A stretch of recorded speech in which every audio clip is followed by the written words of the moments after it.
दोस्तों, आज मैं एक टॉपिक आपके सामने जो डिस्कस करूंगा वो ये है, जब हम डेंटल ब्रिजेस लगाते हैं अक्सर पेशेंट्स की कुछ कंप्लेंट्स आती हैं कि ठीक से हमारे से खाना नहीं खाया जाता है।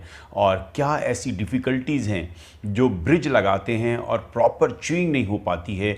आज का टॉपिक मेरा यही रहेगा कि खाना खाते हुए किन किन परेशानियों का डेंटल ब्रिज या यूँ कहें फिक्स दांतों से रहती है। I doctor Praveen Bhatia, senior dental surgeon, Bhatia dental pulse, Janakpuri, new Delhi. Friends, इससे पहले मैं अपना टॉपिक शुरू करूं, प्लीज़ सब्सक्राइब माय चैनल और बेल का आइकॉन दबाएं जिससे मेरे आने वाली हर वीडियो आपके पास आए। तो हम बात कर रहे थे फिक्स टीथ के बारे में। फिक्स टीथ में नॉर्मली कोई भी नहीं चाहता आजकल उतारने और चढ़ाने वाले दांत, तो इसलिए हर आदमी चाहता है कि मेरे दांत फिक्स हों।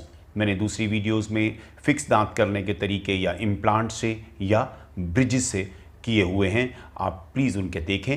और आज हम बात करेंगे जो ब्रिजेस हम लगाते हैं, दो एडजॉइनिंग दांतों की सपोर्ट लेके हम दांत बनाते हैं, उसके बाद क्या क्या तकलीफ़ें आती हैं और क्या क्या मुश्किलें आती हैं और उसको कैसे हल किया जा सकता है, यानी कारण और उसके उपाय।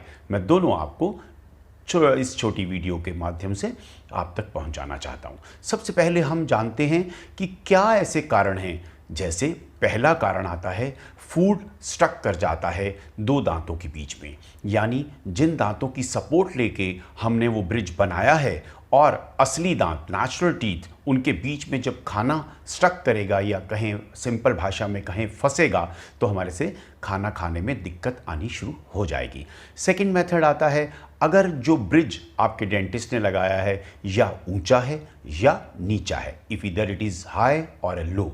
हाई मीन्स अगर होगा तो आपका सिर्फ उसी दांत के ऊपर प्रेशर पड़ेगा, बाकी दांत कोइंसाइड नहीं करेंगे, तो खाना खाने में डिफ़िकल्टी होगी और वो दर्द भी स्टार्ट हो सकता है।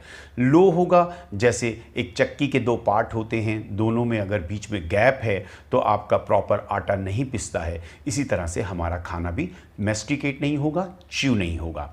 और एक प्रॉब्लम, थर्ड प्रॉब्लम रहती है सपोर्टिंग टूथ, जिनके हमने दांतों की सपोर्ट लेके ब्रिज बनाया है उसकी ओवर कटिंग हो गई है। मीन्स सेंसिटिव हैं, दांत वर्जिन हैं, तो ओवर कटिंग हो जाएगी तो आपसे खाना खाने में मुश्किलें आएंगी, सब सेंसिटिविटी बढ़ जाएगी या पेन होगा। उसका अभी आपको मैं उपाय बताता हूं कि कैसे ठीक होगा।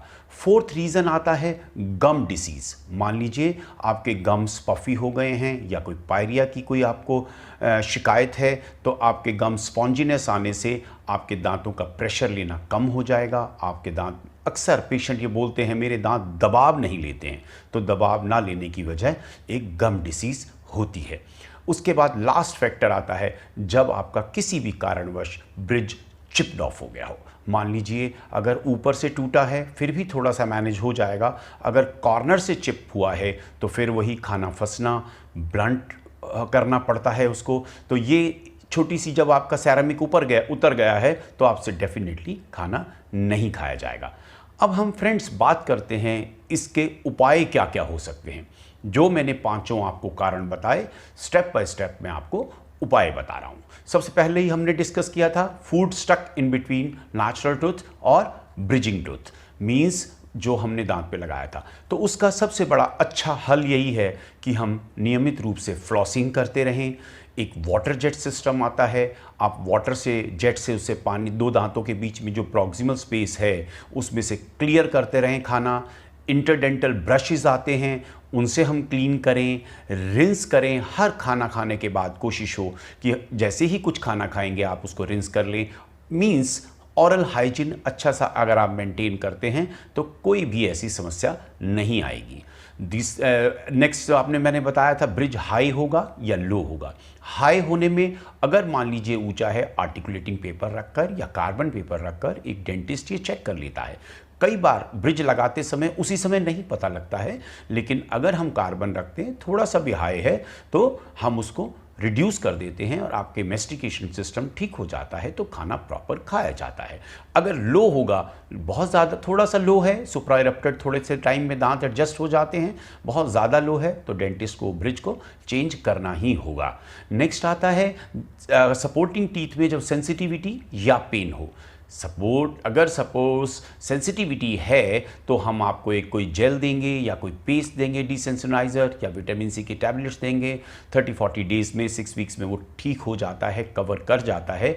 अगर उसके बावजूद भी पेन रहता है तो हमें आरसीटी करना होता है। आरसीटी करने के लिए थ्रू ब्रिज भी हो सकता है और ब्रिज को उतार के आप उसको आरसीटी करा के रीब्रिजिंग भी उसी दांत में हो सकती है। एक रहता है गम डिसीजेस, जैसे मैंने आपको बताया, इसके लिए कुछ मेडिसिन आप खाएं और साथ के साथ स्केलिंग करा लें। अच्छी डीप स्केलिंग कराने से आपकी गम्स डेफिनेटली अच्छे हो जाएंगे।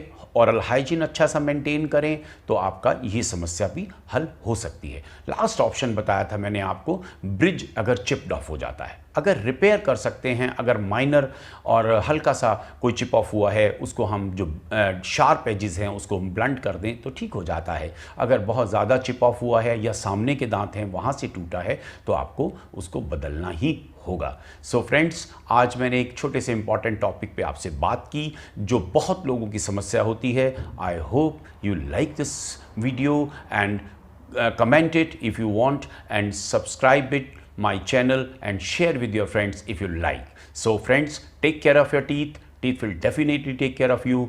Keep smiling. Thanks for watching.